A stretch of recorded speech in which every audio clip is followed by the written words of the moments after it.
if I recommend this or this. She said, what do yeah. No. RFD. And I see that contract baby. Oh, how you doing? I'm Apple's mom. That's my mom. Oh, okay. I met that before. Yeah. I've met you before. I'm Dwayne. Nice How to you meet doing? you. I have a December baby. She's 2.5. Oh, really? I opted to be induced because I was like, we're getting too close to Christmas. That's you.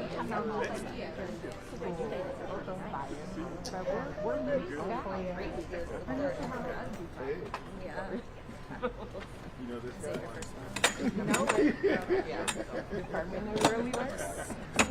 I know, right? Good, how are you? Thanks for coming. She the boss. I just write the checks now. She runs it. I'm good. I don't did my part. There you go. That's right.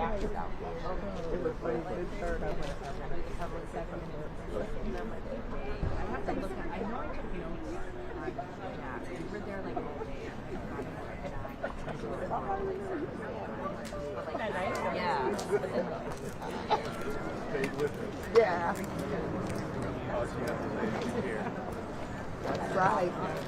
Yeah, that's what they were saying.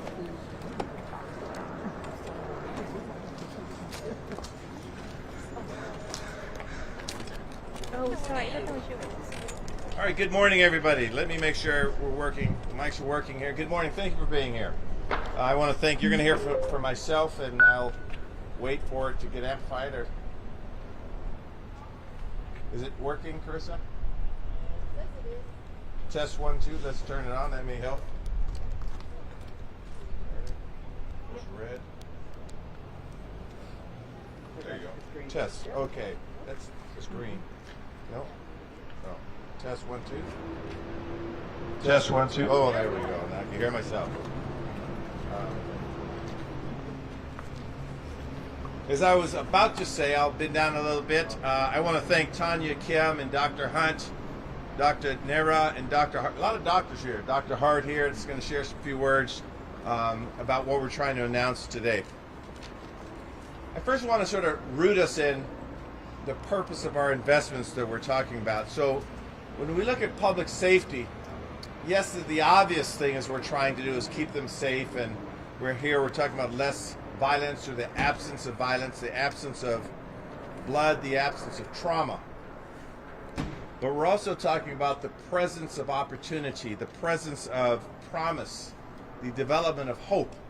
And so these concepts are certainly intertwined, because for these children, these young adults, to grow into who we want them to be, they will need both. So this brings us together today to define our One Seattle Public Safety approach, building on a continuum of prevention, intervention, restoration services, so every neighborhood is safe and every person is supported. We believe in our administration, safety is the foundation for everything we want in Seattle, and requires more than just responding after harm is done. It requires us to align all of our systems, all of our investments, all of our talent. That would include schools and law enforcement, healthcare, human services, to foster healthy and hopeful communities. The sad reality of this country is that gun violence is a serious American problem. Seattle, of course, is not immune to this. There are too many guns on our streets, and it's too easy to access them, and the consequences are devastating. A week or month has not gone by where I've not talked to a person affected by gun violence. This year, for example, the Seattle Police Department has already seized 1,380 guns. That's 5 a day. And that's a 33% increase compared to the same period last year. Now, while we are making progress with violent crime and homicides are down this year, you've heard me say this before, one life lost or one person shot is too many. So before we go further, I want to think about where we're standing right now, why we chose to come here at Garfield. Last year, we all know that on the steps here, Amar Murphy Payne was killed. I had a chance to talk to his family members, and we honor his life, and remember he was much more than what happened to him. He's inspired many of us to be better and do better, and certainly that should have never happened. But it's not just Garfield, and tragically it's not just Tamar, it's across our city where we're seeing this kind of gun violence. This Garfield, I think many of you know, I not only went to school here, but my mother and father met here. Some of my best memories were here in this school. Today I am announcing nearly $15 million for community safety investments. This is a critical strategy designed to help prevent violence before it starts. So the request for a proposal officially opens tomorrow, September 28th, for community-based organizations to apply. As you know, many of these community-based organizations have lived experience, technical training, the heart, the commitment, the intellect, the drive, the credibility to do this kind of work. They are our partners, and we cannot do this work without them. These investments will build on and work in partnership with our broader public safety ecosystem. The Seattle Police Department's crime prevention and harm reduction work in neighborhoods, our CARE civilian crisis response, our school-based safety and mental health supports, our hospital and community-based programs, our neighborhood ambassador and outreach programs to connect people to services and care. This is peer-to-peer work that is essential, and our upstream investments in food, education, health, and employment. We understand how difficult, if not impossible, it is to learn and optimize who you are as a human being when you are living with trauma. What makes this work distinct is that it reaches people in ways government and traditional law enforcement cannot. That's why it's a critical part of a complete public safety system. And we know this work is rooted in relationship and trust. These strategies only work when they're invested in consistently and at scale. Small pilots or one-offs will just not work. Certainly not to the degree we need it to work. Gun violence is just taking too much from us, physically, emotionally, spiritually, and we want every system and every partner and every neighbor to know how much we are invested in our children, our young adults, our elders, our teachers, our administrators. They're clearly worth the investment. So with that, you're going to hear a little more detail from the next speakers. I will invite Tanya Kim to take the microphone, our Director of the Human Services Department. Tanya, the mic is yours. Good morning. So I'm with the Human Services Department.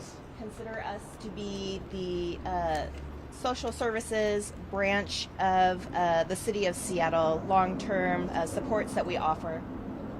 Thank you, Mr. Mayor. I'm yelling here. I don't know if you can hear. No? Okay, I got a thumbs up. It's not green. It's red. That's why. One moment, please. Oh, well, hello. The Bluetooth. Okay. I think it just cut out, right? Just technology. Just keep going. Technology. Okay, I'm going to yell. So we're with the Human Services Department. My name's Tanya Kim, and consider us to be the longer-term social services for the City of Seattle. And we do this through direct services as well as investing in our community-based partners, because we cannot do this alone. There's a lot of expertise out in the community. As Mayor Harrell announced, the Human Services Department is pleased to release the Community Safety Request for Proposal that is tomorrow, September 23rd. Through this new model, we are investing in a range of gun violence reduction services.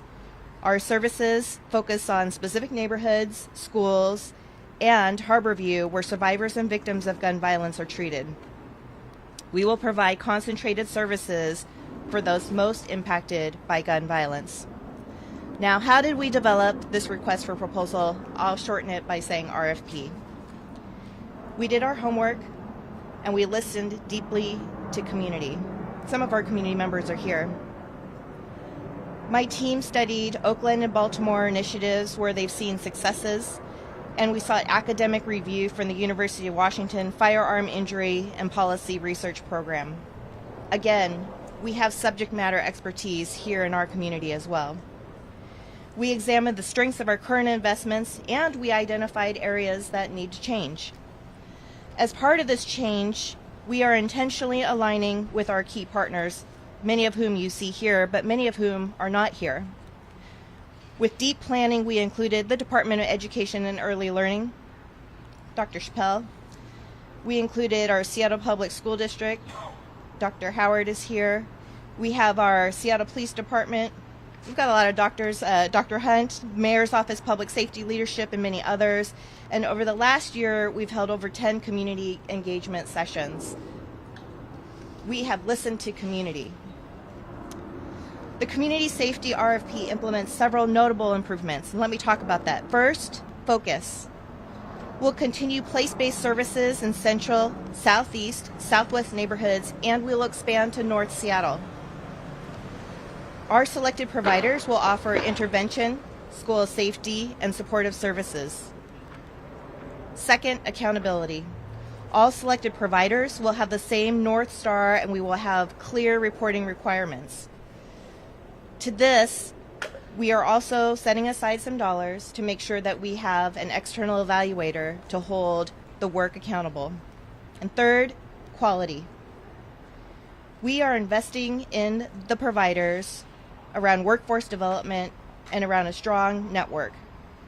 What this means is that we are going to provide the capacity for our providers to be excellent through technical assistance, training opportunities, certifications, and we're going to ensure that there is consistency and of high qualities across the city. So what you receive in the south end should be similar to what you receive on the north end while catering to the needs of the community. In short, this request for proposal process will ensure we are contracting with a set of providers who are committed to a shared model and vision. With that, I do want to close with gratitude. I'm grateful to our partners, including community-based organizations and community members who have been doing incredible work for years. No one agency, no one department, no one person can create safety on their own. And there is rich subject matter expertise and strong leadership in our community. Together, in partnership, we will deliver safer pathways for our young people and their families across Seattle. Thank you. Thank you, Tanya. Thank you, Tanya. Thank you very much, Tanya. Next, you'll hear from Dr. Lee Hunt, who is our Crime and Community Harm Reduction Executive Director for the Seattle Police Department. Dr. Hunt, you have the mic. Thank you, Mayor. Good morning, everyone. I am Dr. Lee Hunt, and I have been with the City of Seattle for 6 months in the new role as the Executive Director for Crime and Community Harm Reduction. I'm a criminologist and an anthropologist. For 2 decades, I have been successfully applying evidence-based strategies to mitigate violent crime. I know from experience that police cannot do this alone. To reduce harm in Seattle, we as a community need to create meaningful and sustainable partnerships. The evidence that partnerships work is overwhelming. Community safety investments facilitate and generate those partnerships. One of the programs that work particularly well is community violence intervention. It is evidence-based strategy that effectively reduces gun violence and builds a web of partners preventing, intervening, and supporting those at risk. Now let's be clear. Gun violence is a real issue in the city of Seattle. People are concerned. They tell us they're concerned, and they are worried. And we, all of us here before you, are concerned and we're acting. SPD is now holding twice a week meetings dedicated to analyzing shots fired in a park, robberies with a firearm, or senseless homicides. Let me give you an example of our findings. In the first 6 months of this year, police arrested 17 children for carrying a gun, meaning they had it either on them or in a backpack. And one of those children we arrested was 13 years old. 2 of those children were 14. Why? Why are middle school students feeling the need to carry a firearm? I mean, there is nothing more important than preventing our community's children from picking up and using a firearm. In 2020, firearms became the leading cause of death for children and adolescents in 2020. More so than diseases, more so than car accidents. It's guns. Under the Seattle-centric policing plan and the Mayor's One Seattle Restoration Framework, SPD is committed to working with every city department, every community group, service providers, public health providers, and schools. We will stand shoulder to shoulder with anyone and everyone to assist in addressing this issue. We're working towards a united goal, reducing gun violence to its lowest possible level, and certainly not having our children killed or injured by gunfire.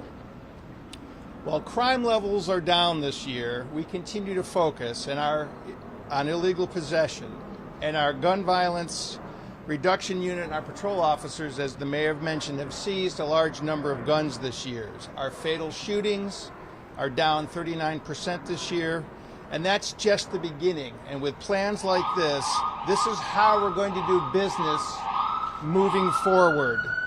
Investments like this and working partnerships will reduce the use of firearms by the most vulnerable at-risk populations, our children.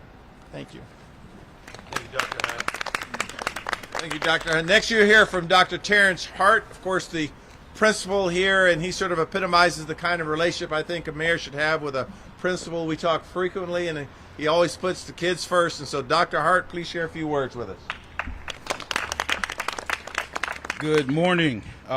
As the mayor said, I'm Terrence Hart, the proud principal of Garfield High School. This is my 5th year at Garfield.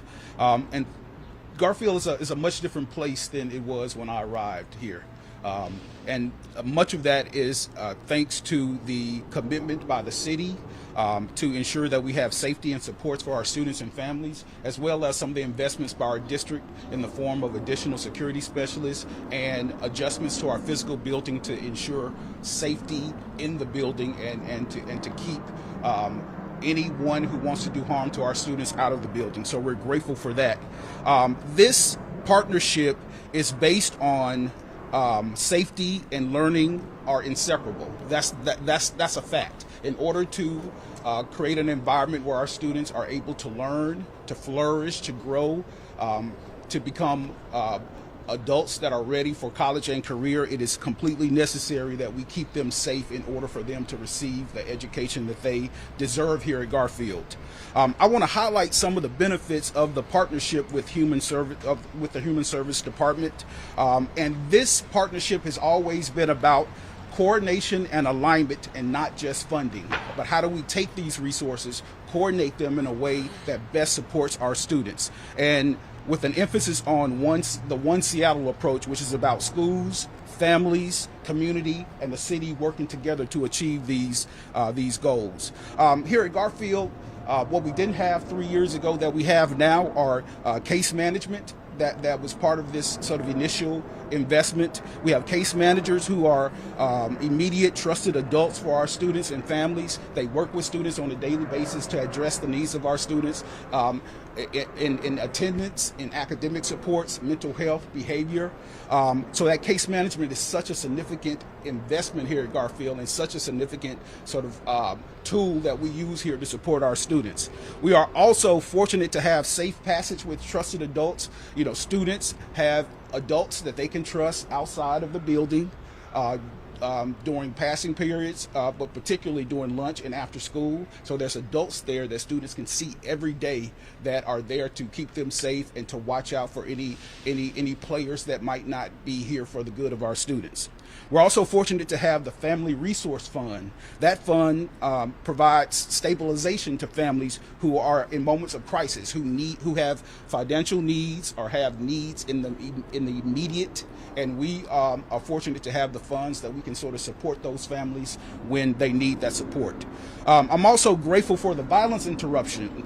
We have violence interrupters in our building, and the goal of these individuals is to build relationships with students, but also prevent de-escalation and reconnect students when they return to school, and be present in the hallways to be additional trusted adults for our students. And we're grateful to have those individuals in the building sort of working along with our admin team, our staff, and our security specialists to keep the hallways safe. And we're fortunate to have, through our partnerships with Deal, and thanks for Dr. Dwayne Chappelle, because we have expanded mental health capacities in the Odessa Brown Clinic. We have two new mental health specialists. One is a black man and one is a Spanish-speaking woman. And we're grateful to have just that level of diversity in our Teen Health Center to provide mental health supports to our students. We're also fortunate to have a King County Behavioral Health Coordinator who takes our referrals, has access to our community-based organizations that provide mental health supports for our students, and connect students with the mental health provider that meets their needs. That's a significant sort of resource that 3 years ago was not here at Garfield. So our students are in a better place because of these investments that's made by HSD and Deal, and we are grateful for that. We see already early progress. Last year we had no gun violent incidents on campus, and I can attribute that, absolutely. And I can attribute that to the fact that we have more trusted adults in the building. We have our safe passage staff outside of the building, and all of those, along with our focus on restorative practices, also our focus on building an MTSS system that sort of supports our students in a real way, and progress monitor our students so we can make sure students are receiving exactly the interventions that help them to get better and to be better and be more prepared for the world that's outside of Garfield. I also want to take an opportunity to honor the students that we have lost. Amar Murphy Payne, Solomon Taylor, Salvador aka Jr. These are Garfield family who we lost because of gun violence. Their absence is deeply felt by their classmates, by our staff, by our entire community. Their lives matter. And this sort of investment is just one example of how we're trying to do things different so we can have different outcomes. So I want to just reemphasize, safety and learning are inseparable. They go hand in hand. We can't have one without the other. This $15 million investment, we've seen the results of that investment, and how our school, our students have been impacted with more resources because of those investments. And I also want to always remember, One Seattle is about schools, families, and the city working together. And that's what I think this RFP is about, is how can we work together to continue to make this place better, and to provide our students with every opportunity to be successful and safe. And I want to end with this. The goal of Garfield is to have every student safe, supported, and able to thrive. And investments like this, along with some of the other work that we're trying to accomplish inside the building with our community-based organizations, and with these investments that have been provided to us at Garfield, I think we're on the right track to really make some changes, and to really make Garfield the place that we all know it has been and it continue to be. So we're excited and grateful for these investments. Thank you so much. Thank you, Dr. Hart. So our last speaker will be Laura Johnson, the Clinical Program Manager with Harborview's Violence Intervention and Prevention Program. And Laura, thank you for joining us, and we look forward to hearing some words from you. Good morning. My name is Laura Johnson. As Mayor said, I am the Program Manager for Harborview's Violence Intervention and Prevention Program. Our program supports patients and families after a firearm injury, and we are the hospital-based intervention component of the community's response to gun violence. We are part of a continuum of intervention that must occur in order to disrupt violence in our communities. Our program relies on the support of our city partners, the strong support of the King County Regional Office of Gun Violence Prevention, the Washington State Department of Commerce, and our dedicated relationships with our community partners. Our community-based partners must have consistent and sustainable funding so this vital work can be continued. With consistent community-based funding from the city, county, and state, programs will be successful in building healthier and safer communities. Thank you so much. Thank you, Laura. Just to wrap up our planned speaking portion and be more than happy to answer a few questions, I think what you're seeing from both the talent that spoke and hopefully in my words, this fully holistic approach to not only saving our children, but optimizing who they want to be in life. And at the end of the day, that's what life is all about, is trying to pass on whatever gifts we have, whatever advice and talent we have. I'm very glad you're here too, by the way, to the next generation. And so that's what we try to do in our public safety investments. And with that, I'd be more than happy to take any questions that you may have. Yes? You mentioned that the mission of this partnership and this funding is in part to partner with community organizations that law enforcement or the city may not normally be able to connect with. Could you speak to how those partners will be tracking their success and the city's involvement? Yeah. I'll repeat the question. The question is, thank you for coming, is how, with these community-based organizations, how do we measure success? How do we track success? How do we make sure that we're using our tax dollars wisely, and what are the outcomes we're trying to drive? That's how I sort of interpret the question. Can you address that, Tanya, if you'd like? Yeah, I'll give you one example. And so, well, we have some core outcomes that we expect to see. I'm sensing that the noise is not is fighting against me. Can you hear me okay? Okay, all right. So we're going to be tracking some basic outcomes. We have, Dr. Hart gave a really good example. He gave you some data already about with our investments here at Garfield, how there was improvements in school safety. There are regular reports and that's gathered, and so students, for example, are sampled to measure how safe they feel at school. Those are the types of measurements that we're going to attribute to the work that we do in the 11 schools that we're committed to. We'll have reporting metrics, and so we'll track those that we serve, of course.